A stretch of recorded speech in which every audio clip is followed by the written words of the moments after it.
action. Les frérots, on se retrouve aujourd'hui dans cette nouvelle vidéo. Aujourd'hui, on va continuer l'AE30 comme d'habitude. Là, on est sur une bonne lancée. Vous avez pu voir dans la dernière vidéo qu'on est allé chez Drift Car Performance pour faire toute la ligne complète.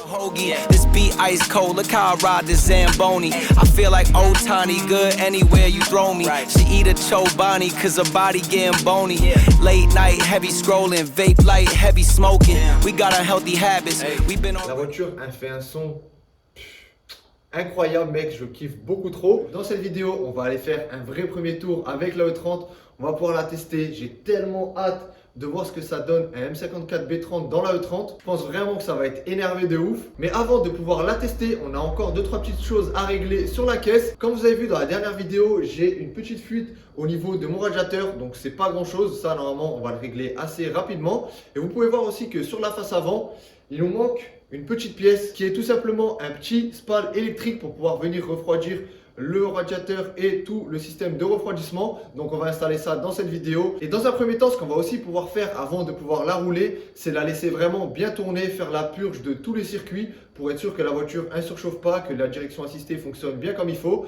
Et une fois que tout ça sera bon, qu'au niveau des températures on est bon, qu'il n'y ait pas de problème, là on sera good pour faire le premier tour. Et l'autre point qu'on va devoir revoir aussi dans cette vidéo, c'est le freinage, parce que quand on l'a mis sur le plateau dans la dernière vidéo avec Anatole, je sais pas pourquoi, j'ai la moitié de ma pédale qui sert à rien du tout, comme si c'était que de l'air, et seulement sur à peu près ça freine. Donc autant vous dire que ça freine vraiment pas grand chose. Petite parenthèse dans la vidéo pour vous parler du nouveau partenaire de cette année, qui est tout simplement Carly. Pour ceux qui ne connaîtraient pas encore Carly, qu'est-ce que c'est? C'est tout simplement une solution OBD qui comporte un petit boîtier comme ça et une application sur votre téléphone. Ce petit boîtier là, vous allez venir et le brancher directement sur votre voiture, et grâce à ça, vous allez pouvoir identifier et résoudre certains problèmes de votre véhicule sans passer par la case garage à tous les coups. Avec Carly, vous allez pouvoir faire un diagnostic de votre véhicule.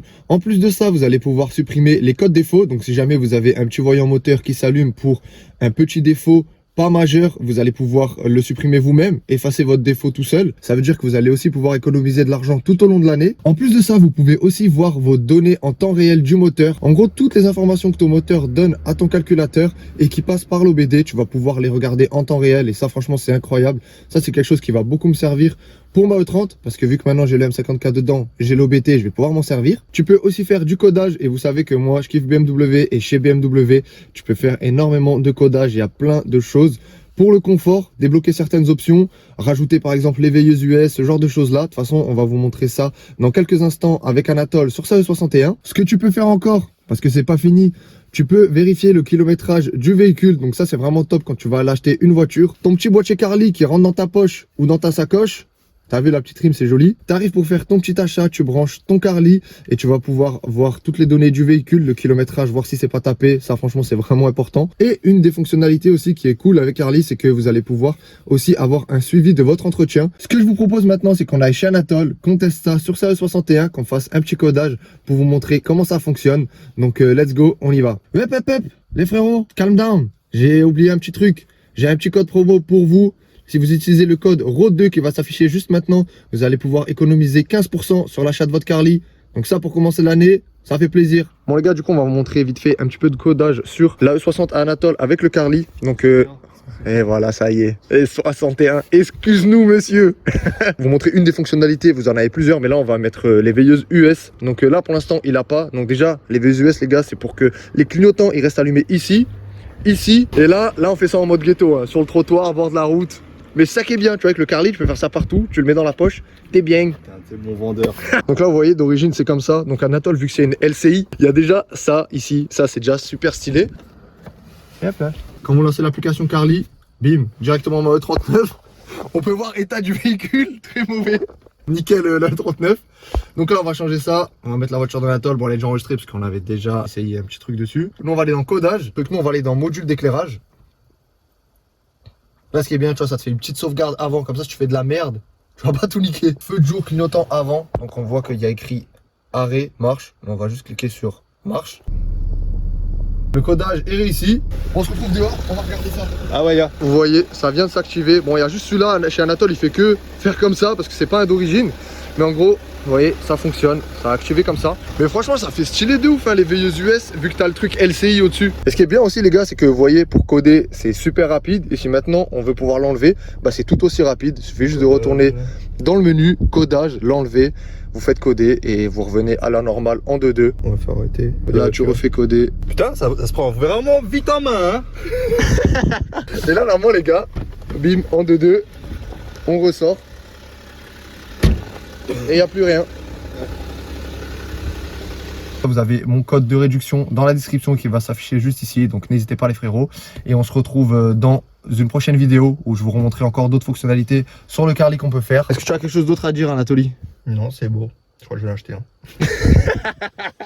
On a un petit peu de taf avant de pouvoir faire ce premier tour. Donc c'est parti, on se met au boulot.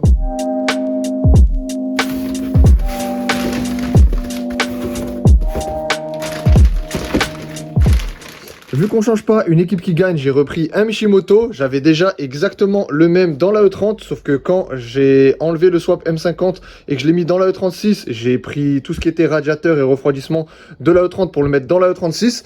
Donc là, vu que franchement j'étais super content et satisfait de ce spal là, j'ai repris exactement le même. C'est un 16 pouces, il est vraiment énorme le bordel. Et en plus d'être grand, ce qui est cool, c'est qu'il débite vraiment pas mal par heure. Ça c'est un des points aussi à prendre en compte, parce que vous pouvez prendre un spal énorme, un réacteur d'avion, mais si par heure il débite pas grand chose, il va pas vous servir énormément. Pour faire fonctionner le spal, on va avoir besoin encore de 3 petites choses. La première des choses, ça va être d'avoir des fils électriques pour faire le faisceau, pour venir alimenter de la batterie jusqu'au spal pour qu'il puisse tourner. Pour protéger notre petit circuit, on va rajouter un petit porte-fusible avec un fusible. Et bien sûr, on va brancher ça sur un bouton pour qu'on puisse le déclencher comme on veut. Avant, dans ma E30, j'avais mis un interrupteur qui faisait un petit peu tuning, j'aimais pas trop. Là, on va repartir sur un truc d'origine de la E30. On va juste le nettoyer, le faire tout propre. Mais en gros, ça, c'est le bouton pour normalement bloquer vos fenêtres électriques quand vous avez la chance d'avoir des fenêtres électriques sur votre E30. Je vais réutiliser ce bouton-là pour ma commande du spal. Comme ça, au moins, on va pouvoir le remettre dans le tableau de bord de la E30 et ça va être caché, ça va être vraiment propre. C'est parti, on passe à l'installation.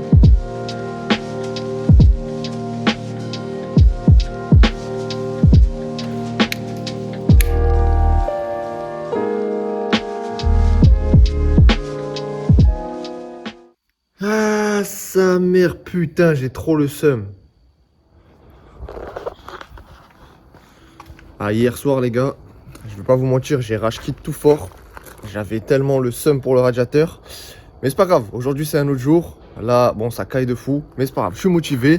On va réparer ça, tu vois, parfois la vie, elle te met des petites tacles à la gorge comme ça. Elle te dit, allez, vas-y, bonne chance à toi.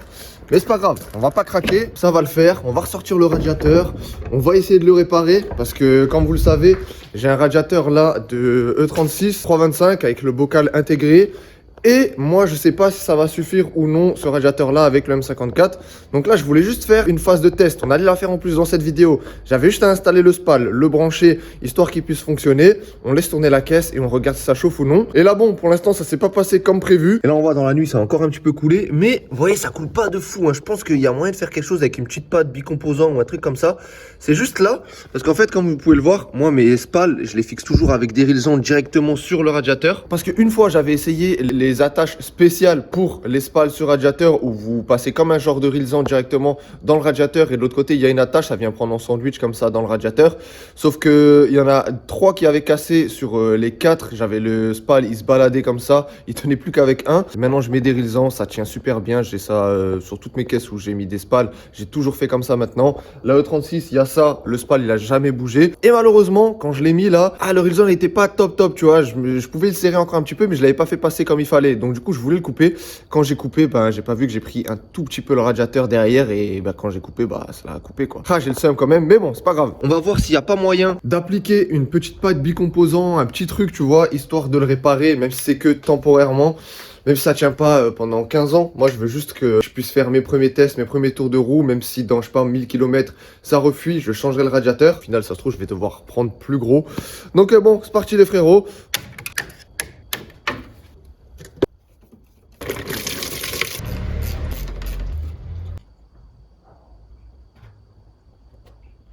Regardez les gars, la fuite c'est tellement minime, j'ai trop le seum. Juste ici là, bon je sais pas si on arrivera bien à voir, mais en gros à cet endroit là, on voit que la pince en gros, quand j'ai enlevé le rilsan, j'ai juste pris un petit bout comme ça, bam, et ça a tout niqué. Je vais chercher de la bicomposant, on applique ça, je mets le radiateur au chaud et on croise les doigts pour que ça répare.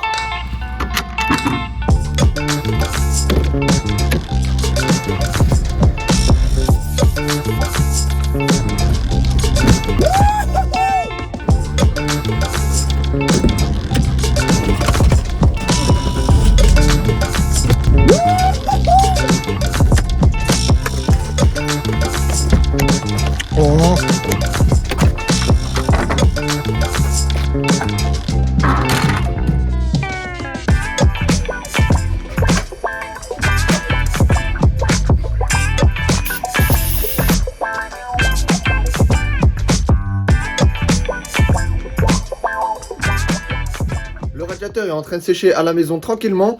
Pour pas perdre de temps, on va commencer par la fin de l'installation du SPAL. On va directement tirer nos câbles et mettre le petit bouton pour la commande dans la E30. Et juste avant, je vais vous montrer comment on teste un petit interrupteur comme ça, un bouton très simple où il y a juste deux broches, tu vois, ça fait juste en gros passer le courant dedans et si tu enlèves le courant, il passe plus. Pour ça, il vous faut juste un multimètre et on va faire un test en gros de continuité. Faut le mettre sur position home ou le bip quand vous avez ça sur votre multimètre. Moi, c'est un automatique, ça veut dire que c'est lui, il détecte tout seul. C'est bien et pas bien ce genre de multimètre. Mais en tout cas, là, ça fait le taf pour ce qu'on veut faire. Prenez vos deux câbles qui partent du multimètre. Vous avez deux broches sur votre interrupteur. Vous mettez un câble sur chaque broche. Et en faisant ça, comme vous pouvez voir, on vient de créer une boucle qui va nous permettre de savoir si notre interrupteur est en position ouverte ou fermée. Là, il est en position ouvert puisque on voit que sur le multimètre, il bip pas, il n'y a rien qui se passe. Donc, la boucle est ouverte à cet endroit-là. Et là, normalement, si je viens fermer, ça bip, donc mon interrupteur est fonctionnel. Là, il vient de fermer la boucle, donc là, ça fait une boucle comme ça. Et s'il y avait du courant, bah, il passerait comme ça. Et maintenant, si on rappuie, bim, il n'y a plus rien et notre SPAL à ce moment-là viendra s'éteindre. Maintenant qu'on sait que notre interrupteur est fonctionnel, on va pouvoir lui trouver une petite place dans la E30. Et le but en prenant un interrupteur comme ça d'origine de E30, ce qui est cool, c'est que vous voyez, ici, on a des emplacements exprès pour ce genre d'interrupteur. On en a un aussi ici. Et d'ailleurs, c'est celui-là que moi, je pense que je vais utiliser parce que je me dis que tout ça, c'est en rapport avec la ventilation. Donc, le SPAL, c'est aussi une ventilation, certes pas pour l'habitacle, mais pour le moteur. Donc, je pense qu'on va venir le fixer ici. Comme ça, ce sera discret, ça sera bien. Il faut déjà qu'on enlève ça. Lui, on va pouvoir venir le mettre comme ça. Bim. Voilà, ça va être propre de ouf, faut juste que je le nettoie encore. De toute façon, avant de le mettre définitivement, on va d'abord faire passer nos câbles ici, comme ça. On va le brancher directement par là et on remettra juste en place comme ça. Ce sera moins galère que de passer par en dessous pour essayer de brancher là derrière.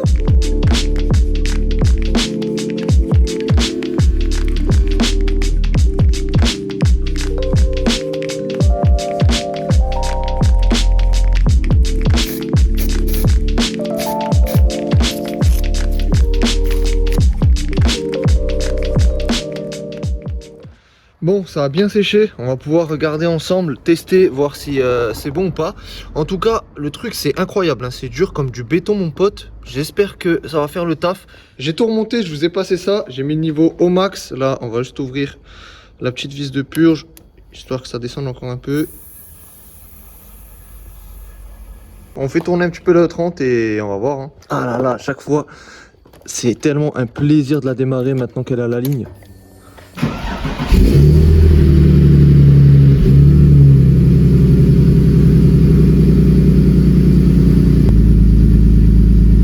On va laisser tourner un petit peu, tranquillement. Pour l'instant, ça a l'air pas mal. On verra demain quand on va revenir si ça a fui ou non. En tout cas, ce qui est positif, c'est que avant, j'avais pas encore laissé assez la voiture tourner pour que le radiateur se remplisse entièrement et que le thermostat s'ouvre et ça fuyait déjà. Donc là, je pense que si ça devrait fuir, ça aurait déjà fui. Mais bon, on va quand même pas crier victoire tout de suite. On verra une fois qu'on l'aura fait tourner vraiment comme il faut.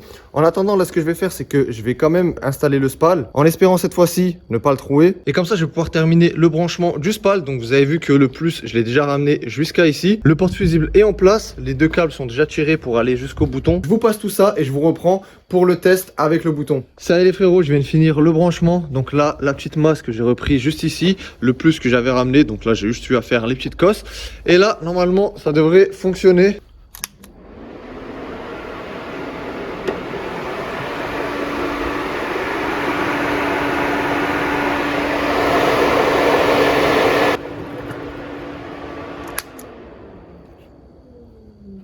Et voilà le travail. Bon allez, pour finir cette journée, je vais juste mettre ça en place avec les boutons et le petit bouton qu'on vient de rajouter. Comme ça, on va voir un petit peu le rendu final. Mais je pense que lui, une fois qu'il va être posé ici, ça va être tellement discret, ça va être parfait. En plus, je l'ai refait là, je l'ai poncé et tout. Franchement, il est incroyable, il est tout neuf.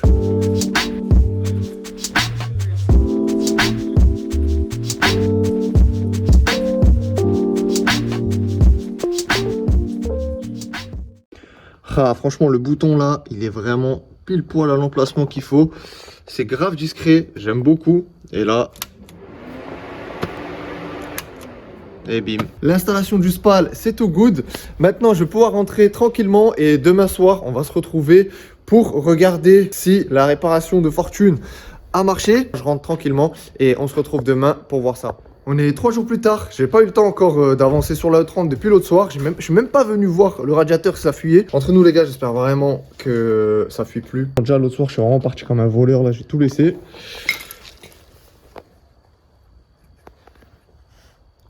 Bon, déjà ça, c'est pas mal, ça m'a l'air bien sec. Et le carton, ok, bon ça c'est un peu moins cool. Petite tache ici, un petit peu plus grosse juste là. Donc ça, à mon avis, c'est encore le porte-sonde là. Ah si, ok, bon. C'est juste ici, je pense qu'il faut que je resserre encore juste un tout petit peu là, parce que j'avais pas serré non plus hyper fort, j'avais peur de le péter. On va remettre un petit coup de serrage. Et de l'autre côté maintenant, ça je sais pas pourquoi, j'avais pas de fuite là. Et c'était un petit peu trempé partout, donc j'avais mis à mort la soufflette par ici. Donc je pense que ça se trouve en fait ça a juste mouillé là et moi j'avais pas nettoyé. On voit, il y en a même encore là, on voit que ça a été projeté par là. Donc bon, on verra. Je vais déjà bien nettoyer ça ce soir. Et comme ça, demain on reviendra, on recheckera ça encore une fois. Pour ceux qui ont suivi un petit peu les épisodes, j'avais changé entièrement mon réservoir. D'ailleurs, j'ai le seul, je ne vais pas encore rouler, il y a déjà plus de peinture ici. D'origine, sur les réservoirs des E30, ça c'est la maladie, ça rouille complètement avec les années. Et d'origine, ici, cette durite là, elle n'est pas en souple, elle est en rigide. Mais le souci, c'est que quand vous allez chez BMW, pour la racheter, il faut que vous accrochez fort, vous asseyez sur une chaise et que vous achetez sans regarder le prix. Parce que cette durite là, elle coûte 138 €. C'est énorme pour un pauvre bout de tuyau éclaté. J'ai regardé sur internet avec la référence d'origine partout, même dans les pays de l'Est, ils la vendent pas en dessous de 120 €. J'ai pas réussi à trouver ça. En attendant, ce que j'avais fait, c'est que je me suis dit, tu sais quoi, je suis allé dans un magasin près de chez moi qui fait des durites, ce genre de choses, et il m'a dit qu'il pouvait me la faire en soupe pour la maudite somme de 13 €. Donc moi j'ai dit quoi? Let's go, on y va pour 13 €. Donc quand je l'ai installé, il n'y avait pas encore la ligne d'échappement, il n'y avait rien. Donc moi je me suis dit nickel, ça va être bien, l'arc de transmission il va passer, ça va être vraiment tip top. Vu que maintenant on a la ligne d'échappement en place que les frérots de chez Driftcar Performance ont faite, et bien ça me trotte un petit peu quand même le fait que la ligne passe vraiment pas loin du réservoir. Malgré qu'on a une tôle comme ça de protection pour la chaleur, je me dis que imaginons que cette durite là est amenée à fondre. L'essence qu'il y a dans le réservoir va couler et regardez où ça coule, je vous fais pas un dessin. Ça va couler directement sur la ligne. Et autant vous dire que j'ai pas trop envie que ma voiture elle prenne feu. Surtout que je la kiffe de fou cette caisse. Et même si la durite ça me fait chier qu'elle coûte 138 €, je me dis tu sais quoi, je suis plus à ça près. Et vraiment ça me ferait énormément chier que ma voiture brûle pour une pauvre durite de merde. Ce que j'ai fait les gars, c'est que j'ai cassé mon PEL. Et j'ai l'honneur de vous montrer une durite de réservoir d'origine de E30 chez BMW. Waouh. Donc voilà, ça c'est la rêve d'origine les gars. Et hop là, pas vous mentir, c'était quand même une belle petite misère. J'ai réussi à le faire sans rien démonter. Il n'y aura plus qu'à remettre de l'essence et espérer que ça va pas fuir. Parce que ces trucs là, c'est quand même assez délicat à serrer. Parce que si tu serres trop, t'arraches même pas juste le filetage, t'arraches tout le truc du réservoir. Donc j'ai serré fort, mais voilà, s'il y a moyen que je puisse encore serrer un petit peu, je le ferai. Mais pour l'instant, je préfère prendre mes précautions et ne pas tout arracher. Parce que là, si je dois redescendre le réservoir, les gars, je pense que je me tire une balle là.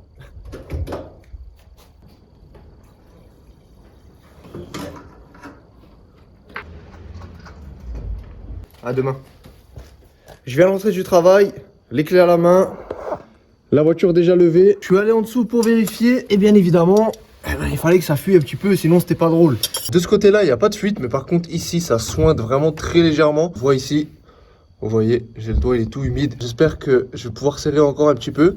Bon, j'ai réussi à remettre un petit coup de serrage. J'ai tellement serré que je pense que je remets un coup de clé plus fort que ça, j'arrache tout. J'ai mis un petit coup de soufflette aussi, ça a plus l'air de sointer. Donc je vais quand même redescendre la caisse là pour que, comme hier, le niveau d'essence aille vraiment à l'arrière du réservoir et passe bien comme il faut dans le petit serpentin là. Croisez les doigts pour moi et j'espère que quand je vais revenir d'ici 1 ou 2 heures, ça sera bon. On va le faire les gars, ce premier tour dans cette vidéo, on va le faire.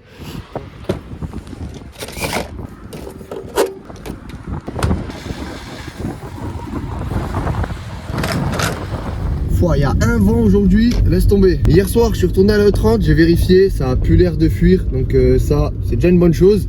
Là, j'ai récupéré un petit bidon d'essence pour en remettre encore un petit peu dedans pour être sûr à 100% qu'il y ait assez d'essence dans le réservoir pour que ça passe dans la durite. Comme ça, au moins, je vais pas me faire avoir une fois que je mettrai un plein complet et que ça fuit quand même. Là, à l'heure où je filme ça, les gars, on est le 24 décembre, donc je sais pas quand je sortirai la vidéo, mais en tout cas, passez à tous de bonnes fêtes, un bon réveillon de Noël, un joyeux Noël à vous les frérots. Let's go, on retourne à la maison et Inch'Allah, comme on dit ici en Alsace, ça va plus fuir. Bon, déjà l'autre soir quand je suis venu, ça sentait déjà l'essence ici. Là, ça n'a pas l'air de sentir. J'avais mis un petit papier là pour voir. Ah, je crois on est pas mal les gars. Et le doigt, ah le doigt il est sec. Ça c'est une bonne chose ça. Une durite à 130 balles, tu la mets, ça fuit. Ah franchement c'est pas ouf hein. Du coup maintenant que ça c'est bon, malgré qu'on soit à 2 h du réveillon de Noël, je vais quand même descendre la E30, on va la laisser tourner, la laisser chauffer. Je peux pas attendre demain, tu vois, c'est pas possible. Juste ici, on a la température du liquide de refroidissement, la température d'huile, la pression d'huile, le voltage. Ce qui me plaît pas trop avec la température du liquide de refroidissement, pour le moment, c'est que ma sonde, elle est branchée sur le radiateur là-bas. Donc j'aurais préféré l'avoir directement sur le bloc ou sur la culasse. Parce que là, on aura la température du liquide qui est dans le radiateur et non pas la température du liquide qui est dans le moteur. Ça sera pas correct à 100%, donc ça me fait un petit peu chier. Mais sur M54, il n'y a pas d'emplacement en plus pour ajouter une sonde comme il y a sur M50 ou M52. Donc va falloir que je me penche là-dessus prochainement pour réussir à trouver une solution à ça.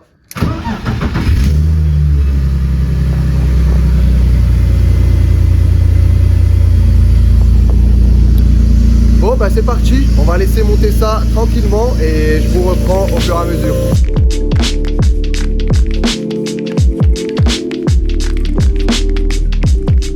Bon les gars, ça fait au moins 40 minutes que je la laisse tourner, j'étais en train de ranger des trucs et tout. Niveau température d'huile, on est à 95, 96, ça varie un petit peu comme ça sur place. Là, on est descendu en température parce que j'ai déjà fait activer 2 fois le thermostat.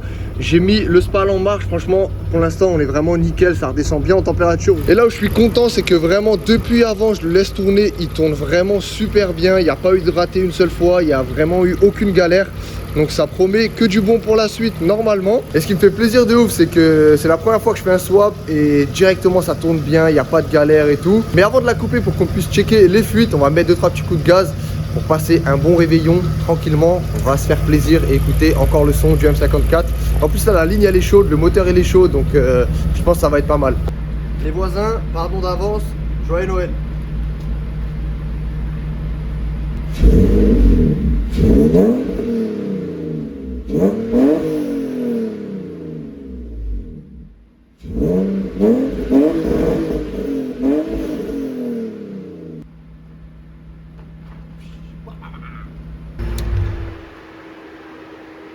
Attendez les gars, je viens de regarder les rushs là, quand j'accélère et que je mets le rupteur. En fait le rupteur de derrière ça n'a rien à voir avec ce que j'entends devant. Derrière là on dirait qu'il fait un rupteur comme un Anchila, comme les turbos. Ça fait un rrrr comme ça. Devant je vous jure que là quand moi j'accélère devant j'entends grave pas la même chose. J'ai l'impression que ça fait comme les M52. Comme ça éclaté. Ah j'ai envie de redémarrer là. Mais ça a l'air incroyable en fait. Ouais les gars on va redémarrer, allez. Vas-y c'est bon, c'est Noël, joyeux Noël tout le monde.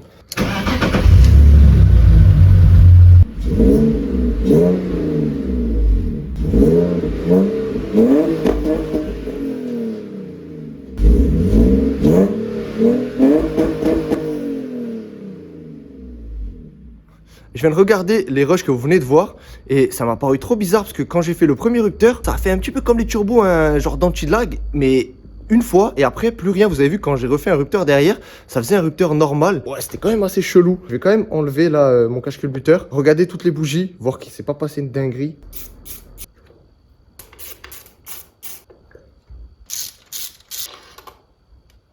En tout cas, elle tourne vraiment riche hein, parce que regardez, les bougies, hein, c'était neuve, hein, elles sont noires de fou. Attendez, je vais aller ouvrir Anatole parce que je crois qu'il vient d'arriver pour le réveillon de Noël. Et moi, je suis toujours en train de faire ma bagnole. Regarde le ref, il est là, tout près, beau gosse. Yeah. Lui, tu sais pas s'il vient pour Noël ou pour une soirée. On m'a vendu un Noël, frérot. Je suis là en train de regarder un mec qui est en train de bricoler.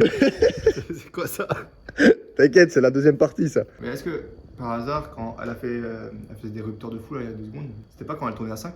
Non, t'es fou, on est assise trop bien. Magnifique. Non, on est bien. Là, ce que je vais faire, c'est que je vais tout remonter et on va essayer de redémarrer, voir si ça fait encore ou si c'est bien. Bon, on va retester juste de démarrer.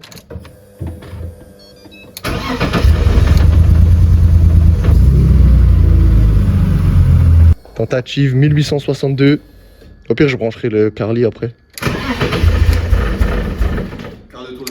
Mais t'as vu, un reprend. Elle veut prendre, après Un prend pas, un prend et après un prend pas. C'est trop bizarre. Si, je te jure, c'est PMH, c'est obligé, c'est PMH. J'avais ça sur mes deux M58, M52 B28, pardon. It was at this moment that he knew. He fucked up.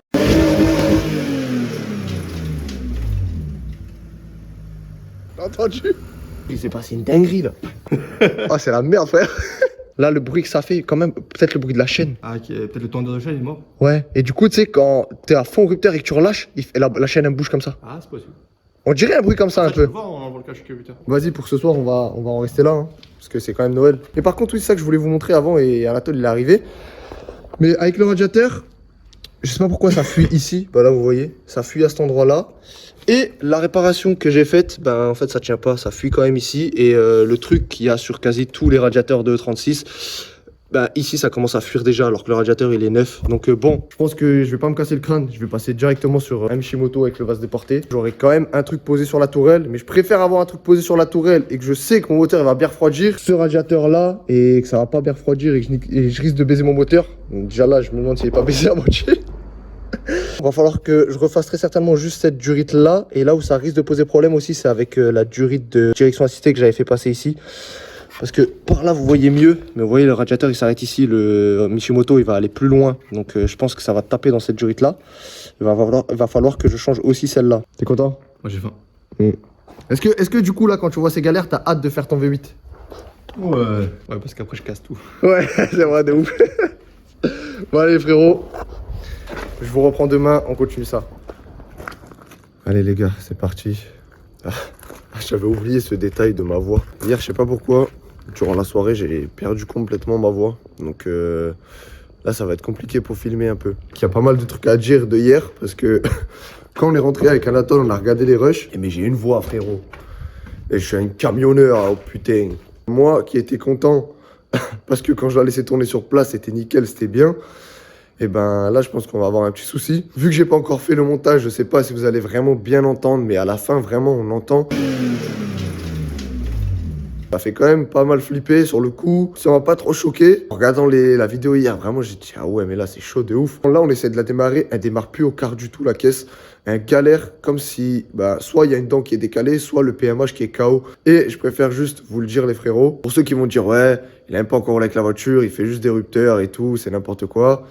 Les gars, on kiffe tout ça. La voiture, quand elle fait un beau bruit, t'as envie de mettre des rupteurs, t'as envie de t'amuser. Et surtout, je préfère que ça arrive là, maintenant, sur place, plutôt qu'une fois que je l'ai fini et que je suis dehors en train de rouler tranquille. Surtout qu'on va pas se mentir. Ok, la caisse, je la refais. Elle va être nickel, elle va être propre. Mais les gars, moi, je veux l'utiliser. Je vais pas mettre un 3 litres pour rouler comme si j'avais un 316. Bref, j'enlève le cache-culbuteur. En plus, ça m'attache pas beaucoup de temps.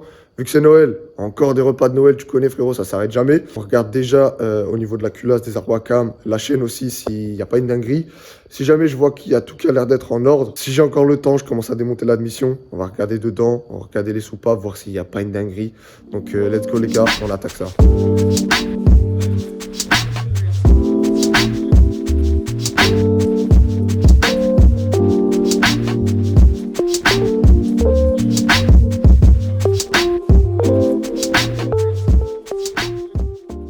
Bon déjà, à première vue, ce qui est cool, il y a tout qui a l'air d'être à sa place. Il n'y a pas de morceau quelque part, de quelque chose, tu vois. Donc bon, ça c'est déjà bon signe. J'ai pensé aussi peut-être à la valve d'Isa. Peut-être que le clapet, il s'est baisé ou je sais pas, tu vois.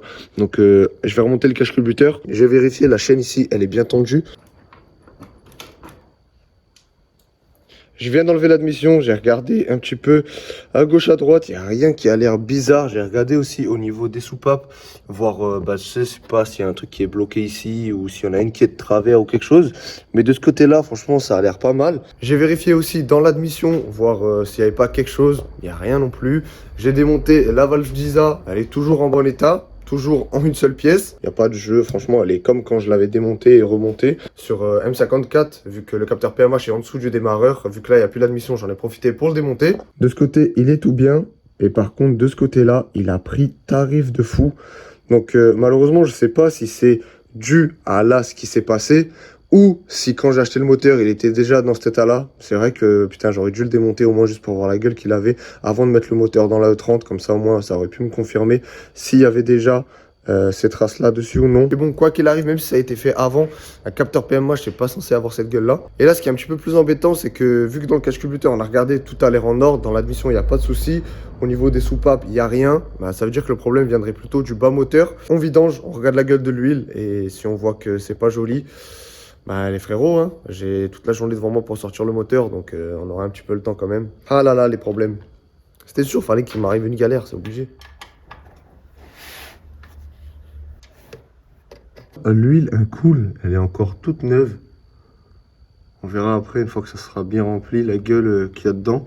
Mais je pense pas qu'il y ait quelque chose. Hein. On a toute l'huile dans les deux bacs là, donc ça c'est le premier qui est sorti, ça c'est le reste. Donc en vrai, quand on regarde, il n'y a rien de ouf.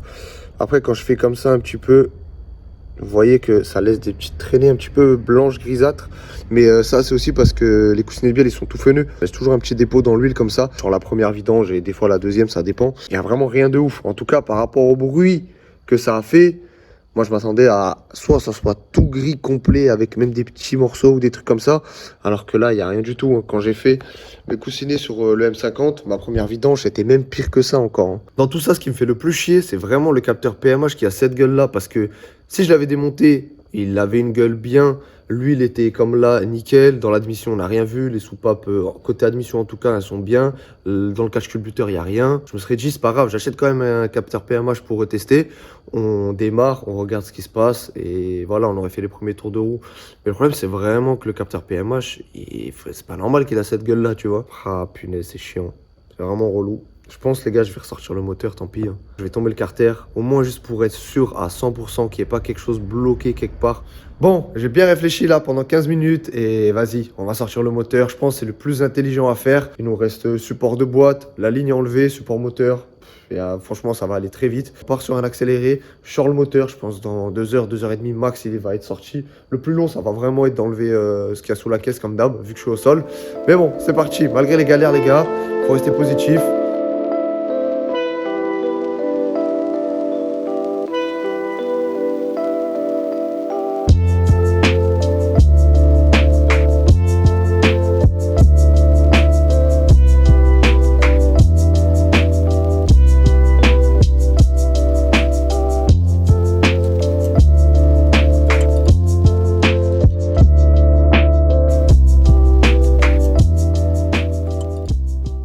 De retour à la case départ avec le moteur dehors et comment je suis content d'avoir fait une face avant démontable sur la E30.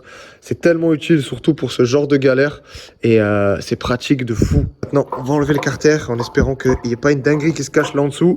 Croisez les gars pour moi les gars. Croisez les gars pour moi. Putain ça veut rien dire frérot, qu'est-ce qu'il raconte celui-là?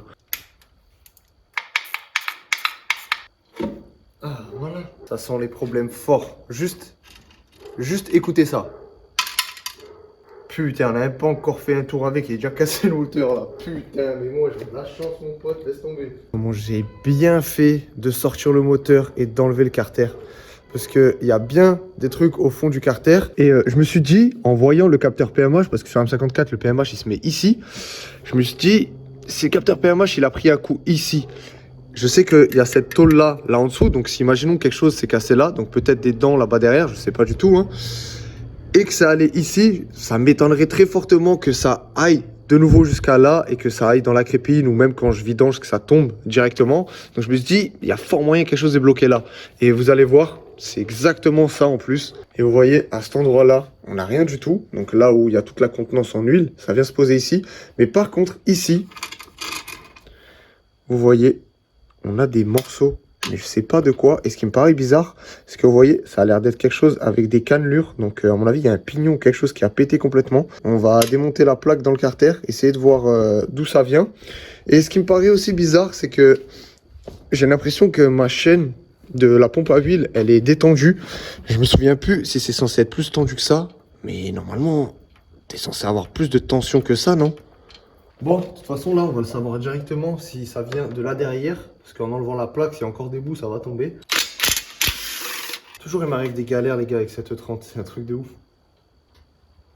Ah, effectivement, on a un problème. Oh merde. Ouah, j'ai jamais vu ça. Ah là, je peux vous dire, c'est pas demain qu'on va rouler, les gars. Couronne, couronne, couronne. Ah, plus couronne. Mais comment ça a cassé ça? Oh là là, j'espère les pistons et tout, y a rien. J'espère juste, ça, on peut le changer et que c'est pas tout le vélo complet. Attendez, je vais tourner le moteur comme ça, on l'a bien en bas. Ça y est, j'ai tourné, regardez ça. Et là, en fait, ce qui va être le plus galère... De réparer, ça se répare, c'est pas un problème. J'ai regardé d'ailleurs sur internet, cette pièce-là, la couronne là, elle se vend séparément. En fait, elle est fixée directement sur le vilebrequin. Donc, on va sortir le vilebrequin. Je vais racheter une autre, on va enlever celle-là, on met la nouvelle. Ça, c'est pas un problème. Ce que j'ai peur, c'est de savoir pourquoi ça a fait ça. Parce que ça va être bien beau de tout réparer, mais si on remonte tout et ça refait la même chose, ça va pas nous être très utile. Le vilebrequin, quand je le sortirai, si déjà il est dehors, je le ferai vérifier, je pense. Comme ça, au moins, on est sûr qu'il n'y a rien, qu'il n'est pas voilé ou quoi, tu vois. Parce que là, j'ai aucune idée, les gars, de ce qui a pu se passer. Sachant que, voilà, moi, j'ai un petit niveau en mécanique, mais je suis pas non plus, les gars, une machine de guerre. Je crois en fait que ma E30, elle essaie de me faire passer un message. À force que je lui mette d'autres moteurs que celui d'origine. À la base, c'était un 316, elle marchait très bien avec le 316, tu vois, j'ai jamais eu aucun souci avec. J'ai swappé 2,8 litres. Le 2,8 litres, il a pété dans la caisse. J'ai reswappé un autre 2,8 litres. C'était la misère aussi, je l'ai vendu, j'ai mis un M50B25. Le M50B25, il y avait un joint de culasse. Bon, ça, c'est la faute, t'as pas de chance aussi, parce que quand t'achètes un moteur sur palette, tu sais jamais. Mais bref, quand même, joint de culasse, donc j'ai dû le ressortir, faire un joint de culasse. Là, le M54, ça qui pète dans le moteur. Alors, je sais pas quel message elle essaie de me faire passer, si elle veut que je remette un 316 ou si un G, à un moment donné, il faut passer le level up et envoyer encore un petit peu plus du steak. Pour terminer cette journée, je vais juste encore enlever la boîte, volant moteur, embrayage. On va remettre le moteur sur son pied et le remettre dans la pièce là. Comme ça, très prochainement, on va pouvoir continuer tout ça. Mais, putain, je suis tellement content. De m'être quand même chauffé à sortir le moteur et faire ça parce que sinon ça aurait été une catastrophe encore pire que ce que ça allait déjà là. Donc bon, allez les gars, je fais ça et on se retrouve après. Ça y est, le M54 est de retour sur son pied. Et j'ai reposé la E30 et là j'étais en train de regarder un petit peu parce que je me dis la couronne elle a quand même pété d'ici à là en bas. Et dans le carter, j'ai retrouvé seulement ça. Et tout ça mis bout à bout, je pense pas que ça va nous donner la même taille que ça. Donc il y a encore des bouts qui doivent se balader quelque part dans le moteur. Et quand on voit, ça a quand même bien tapé partout à l'intérieur. Après ça, c'est pas trop dérangeant. Ce qui est le plus dérangeant les gars, c'est ce que j'ai vu juste là en bas avant. Je vais essayer de vous montrer si j'arrive. Voilà, regardez. La pièce juste ici, c'est l'axe du piston. Et toute la partie défoncée là, c'est le piston en lui-même. Donc au final, il y a quand même plus de taf que ce que je pensais. Donc je me tâte à, dans ce cas-là, là, vu le bordel que c'est un petit peu, complètement ouvrir le moteur entièrement. Je sais pas, je vais y réfléchir dans les prochains jours. Mais en tout cas, il y a du taf de fou. Les frérots, on est 2 jours plus tard et je vous laisse découvrir mon M54. Comment il est super bien rangé. Là, comme ça, il prend beaucoup moins de place. Je l'ai démonté, j'ai enlevé le vilebrequin pour qu'on puisse regarder les dégâts. J'ai commencé par vérifier la couronne, les 3 vis de fixation qui sont là tout autour. C'est pas desserré, elle était bien fixée, donc je comprends pas comment ça a pu arriver. Est-ce que c'est le vilebrequin en lui-même qui a un souci? Ça je sais pas, donc ça fait un petit peu chier. Et bon, dans l'histoire en fait, ce qui me rend vraiment le plus fou, c'est pas que ça ait cassé, c'est de là pas comprendre comment c'est arrivé et pourquoi c'est arrivé. Et c'est ça qui rend fou de ouf. J'aime bien comprendre les choses et là... je comprends pas comment c'est possible. Maintenant qu'on a bien accès, j'ai vérifié chaque cylindre pour voir s'il y avait une rayure. De ce que j'ai vu pour l'instant, ça n'a pas l'air d'être rayé, donc c'est plutôt une bonne nouvelle. Ça veut dire que le bloc, on peut potentiellement le réutiliser. Mais par contre, là où ça a pris tarif, c'est vraiment au niveau des pistons. Celui-là, lui, je pense qu'il n'y a pas de doute, on va devoir le changer. Ensuite, on a quelques bouts qui sont partis aussi de ce côté-là sur le cylindre 5. Donc, ça a tapé ici, un petit peu sur le piston. C'est allé aussi jusqu'au 4 et heureusement, ça s'est arrêté ici. Vous voyez que le piston, là en bas, il s'est fait savate ici et ici. Et les 3 premiers cylindres, ils sont clean. Il n'y a rien comme bout qui allait jusqu'ici. Ça s'est vraiment arrêté là. Petite dinguerie aussi, les gars. Regardez-moi cette bielle. Donc là, je vous montre les bielles, normalement, comment ils sont censés être. Donc vous voyez, elle est bien droite. Regardez celle-là. Hello. Elle a une scoliose, mon pote, celle-là. Je sais pas si on se rend bien compte à la caméra, mais putain, elle a pris tarif. Hein. Regardez la diff par rapport à celle-là. Celle-là, on voit ici, si vous prenez les 2 points, c'est vraiment bien droit. Regardez celle-là. Et putain, je viens de voir que ça a pris tarif ici aussi. Je sais pas ce que c'est ça. Franchement, je découvre les gars. Moi, j'ai jamais vraiment démonté un moteur en entier. J'ai juste fait une fois les coussinets de bielle sur mon M50. C'est tout ce que j'ai fait. Et un joint de culasse, tu vois. Donc là, je découvre en même temps que je vous montre. Je vais essayer de vous montrer les cylindres. Mais je pense pas que je vais réussir à filmer grand chose. Parce qu'il y a la bielle à chaque fois qui fait chier. J'ai essayé d'essuyer avant. J'ai regardé un petit peu partout. Ça a pas l'air d'être rayé. On voit même encore les traces du rodoir dans chaque cylindre. Donc ça, c'est plutôt bon signe. On n'a pas vraiment une rayure comme ça droite quelque part. Le seul souci qu'on a, c'est, vous voyez, juste ici, là où ça a tapé un petit peu. Mais quand je vois la gueule du piston, ça m'étonne qu'il n'y ait pas une big rayure dans ce cylindre-là, en tout cas. Et maintenant, les gars, la question, c'est qu'est-ce que je fais de ce bloc? Est-ce que ça vaut le coup d'être refait? Est-ce que j'en achète un autre? Je vous avoue que moi, je m'y connais pas assez pour juger s'il peut être refait ou pas. Donc, je vais essayer de demander à 2-3 personnes qui s'y connaissent un petit peu mieux que moi pour qu'elles me donnent leur avis. Comme ça, je pourrais prendre une décision sur ce que je fais. En tout cas, si le moteur, là, il est rattrapable, qu'on peut le sauver et remettre des nouvelles pièces et tout, je pense qu'on va repartir sur un rebuild complet. Comme ça, le moteur, il aura 0 km. On va repartir sur un truc sain. Et peut-être, pour une fois, j'aurai la paix dans ma E30. Je pourrai rouler avec, en profiter, avec quelque chose qui marche quand même. Et ce qui va faire chier aussi, c'est que j'avais pas prévu moi qu'il arrive cette dinguerie là avec le M54. Donc si je fais un rebuild complet, le projet turbo de la E36 il va être grave retardé parce que refaire un moteur complet ça coûte quand même de l'oseille. Vraiment la défaite les gars. Pour commencer 2024 là, je commence comme ça. Là pour l'instant, je vais pas vous mentir que je suis perdu à 100%. Je sais pas ce qu'on va faire au niveau moteur. En tout cas, pour pas perdre plus de temps que ça sur la E30, on va quand même faire la complète, même si le moteur il est pas dedans. Parce qu'à la base, c'est pour ça qu'on avait fait ça avec Thomas, qu'on avait peint juste le compartiment moteur et l'intérieur pour que je puisse faire le swap tranquillement. Ensuite, je la dépose chez lui, il fait la complète. Malheureusement, bon, là, ça s'est pas trop passé comme prévu. Et j'ai le seum hein, parce que j'étais vraiment bien niveau timing. Le temps que soit on refasse le moteur ou que j'achète autre chose, je sais pas. La complète, elle sera faite. Après, il restera juste à mettre le moteur dedans. Tout sera déjà remonté. C'est pas grave, on fera un petit peu, pas dans l'ordre qu'on avait prévu, mais ça ira aussi comme ça. En tout cas, je suis quand même content que c'est arrivé maintenant et pas une fois qu'elle est toute finie et que je fais 2-3 tours et que là, ça aurait pété. Parce que je pense que si ça a pété maintenant, quoi qu'il arrive, ça aurait pété à un moment donné. Mais c'est vraiment fou. Je vous jure, cette E30, les gars, elle est maudite, je crois. Mais je sais pas pourquoi je la kiffe toujours tout autant malgré toutes ces galères. Je me dis, c'est pas grave, un jour, elle sera finie comme je veux. Elle sera nickel. Malgré toutes ces galères, j'espère que la vidéo, elle vous aura quand même plu. On est le 31 décembre. Aujourd'hui, c'est le dernier jour 2023. Donc, j'espère que l'année prochaine, elle va mieux démarrer. Qu'on va trouver une petite solution pour ça, que je trouve quoi faire. Et comme ça, on repart sur un bon pied pour cette année 2024. En tout cas, je vous souhaite à tous une bonne année.